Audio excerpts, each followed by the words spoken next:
Hello everybody and welcome to your instructional video for phrases and clauses.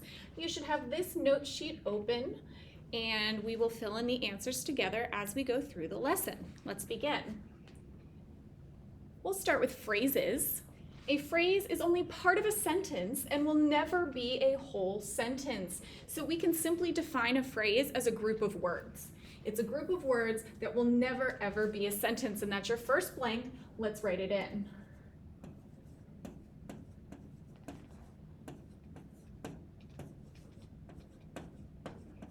A phrase is a group of words. And over here, I will add a phrase cannot stand alone as a sentence. And that's important. It will never, ever, ever be a complete sentence. There are three types of phrases that we're going to go over in this unit. Number one, prepositional phrases, verb phrases, and appositive phrases. So go ahead and write those down in that order. A lot of this should be review for you. We've been talking about prepositional phrases. We've talked about verb phrases before.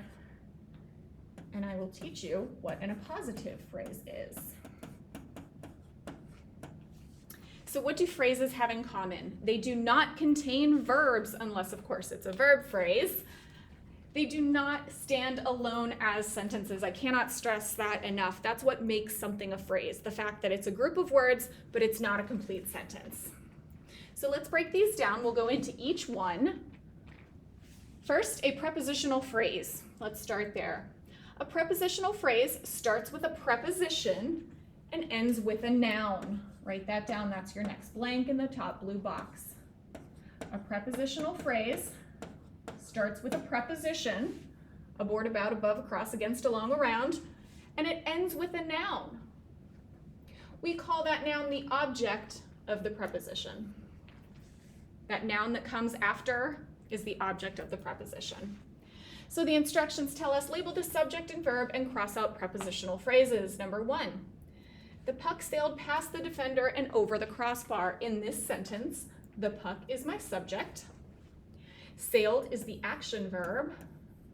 And there are two prepositional phrases. The first is past the defender. Past is a preposition. Defender is the object of the preposition because it's the noun. And over the crossbar, over is a preposition. Crossbar is the object of the preposition. The Indy car from Jimmie Johnson's team crossed the finish line in a flash. Car is the subject. Crossed is the action verb. Check this out. We have a prepositional phrase right in the middle of the sentence. From Jimmie Johnson's team and in a flash. Cross those both out. They're prepositional phrases. It's important to note that prepositional phrases can come in the beginning of a sentence, in the middle of a sentence, or at the end of a sentence. They can really be anywhere. Here's what you should have. Let's move on to verb phrases, that middle blue box.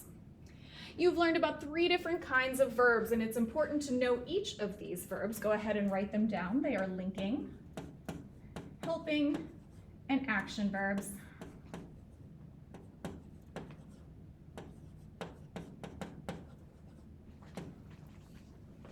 A verb phrase then consists of, you'll see my little math equation over here, a helping verb plus a main verb. Go ahead and write that down on the line. A verb phrase consists of a helping verb and a main verb. That main verb, it might be an action verb or it might be a linking verb, either one.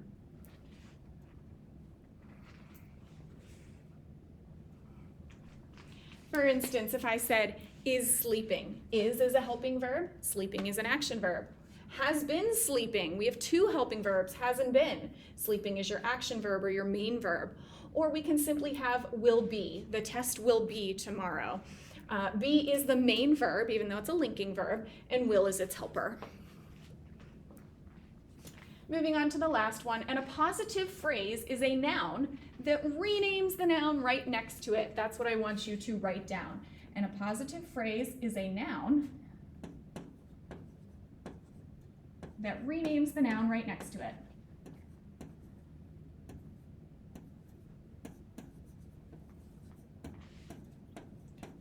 if that noun is made up of more than one word, we call it an appositive phrase.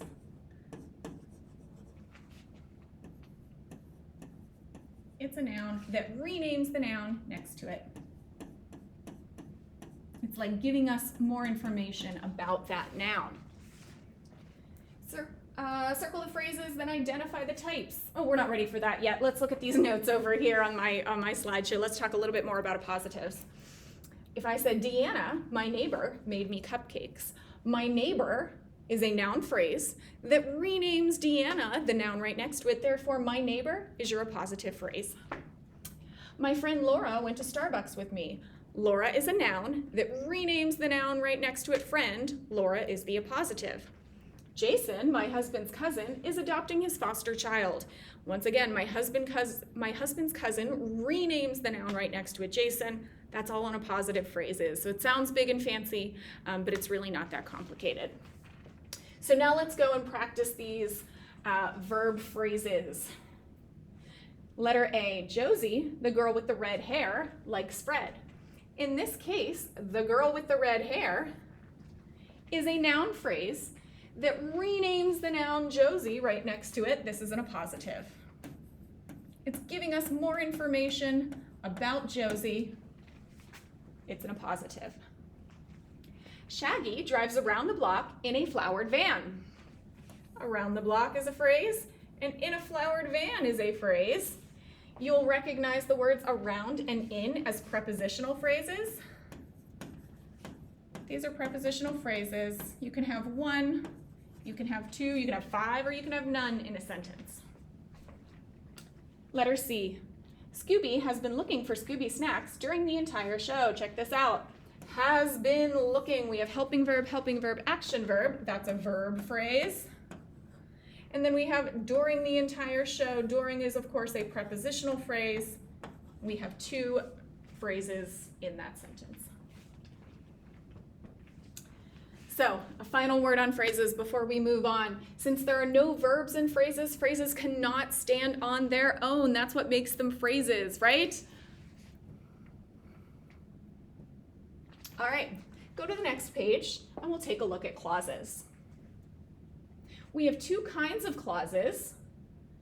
We have independent clauses and dependent clauses.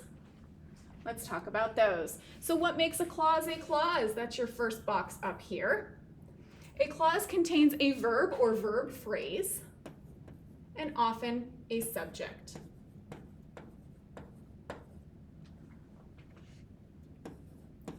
So a clause has a subject and a verb. That's important. It can sometimes stand alone. Sometimes, right?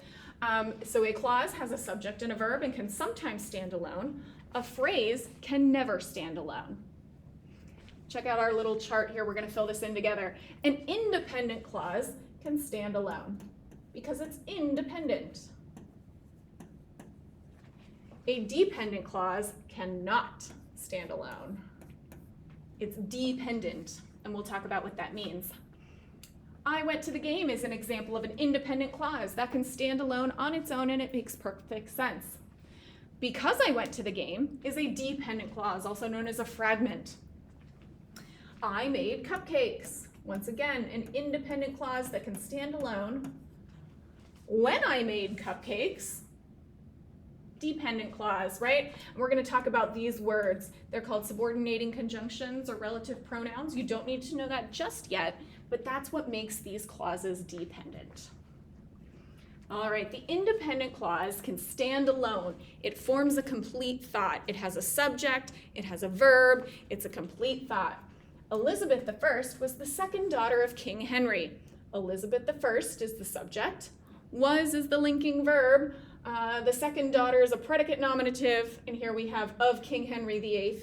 That is a prepositional phrase. The weather in Pittsburgh changes often. It can be hard to predict the day's temperature. This is a compound sentence. In a compound sentence, we have two independent clauses. So two instances of subjects and verbs that can both stand independently on their own. A dependent clause, on the other hand, cannot stand on its own. It must be paired with an independent clause. They have to go together. For instance, although we may enjoy the snow, we all appreciate a little sunshine now and then. The underlined part of this is the dependent clause. If I said to you, although we may enjoy the snow, that's not a complete thought, right? It needs something else, and it needs that independent clause. I like to work out at home because I can save time and watch Netflix. Because I can save time and watch Netflix is my dependent clause. We'll pair it with the independent clause, I like to work out at home. So let's tell the difference here. Remember, look for a subject and a verb. That's what makes it a clause. Also look for a complete thought. That's what's going to tell us if it's independent or if it's dependent. Here comes your practice. Label them in the box as IC or DC. Because of the late volleyball practice, that's a dependent clause. I always say to students, read them out loud. You'll hear it. If it sounds like a dependent clause, if it sounds like it's not finished yet, that often tells you that it's dependent. It is always coldest before the dawn. This is an independent clause, IC. We have a subject and a verb and a complete thought. When the cat played with the mouse, well, what happened when the cat played with the mouse, right? It's dependent. It must be paired with an independent clause. The wind blew through the trees. We have a subject, we have a verb, it's a complete thought, independent. The car drove through the intersection. We have a subject, we have a verb, it's a complete thought, independent clause. Here's your answers. So why is all of this important? This is kind of like the foundational lesson for our next 2 grammar units. You've got to know a phrase, you've got to know a clause in order to make complete sentences so that you don't write fragments and run-ons. We're going to ask you to write compound sentences and complex sentences, and those consist of both phrases and clauses. All right, let's go to this next practice here. Is the bolded clause an IC or a DC? This is on your quiz, so pay attention. I'm only asking about the bolded part here. Tell me if that's independent or dependent. Number 1, if you are in the neighborhood, stop by for a Permane sandwich. If you are in the neighborhood, well, it does have a subject and a verb. It starts with the word if, and it leaves me wanting more, right? It's not a complete thought, dependent clause. It's too bad that Jan could not attend Steve's party. That Jan could not attend Steve's party can't stand on its own, right? Dependent clause. As we entered the house, well, what happened as you entered the house? Can't stand alone. This is the car that was wrecked yesterday on the bridge. You'll notice that all of these are part of a sentence, and that's what a dependent clause usually is. It's joined with another independent clause, making a complex sentence, so it's just part of a sentence. However, this one, on the other hand, the boys raced down the road and across the bridge. Here's an independent clause. It's the whole sentence, it's a complete idea, independent clause. Go ahead and it's your turn to practice. Do the same thing on your own. Here's the answers for the one we just did.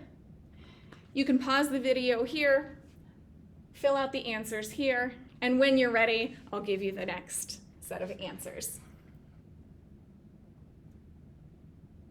Thank you so much for watching. As always, come and see any of your teachers for help. We wish you the best of luck.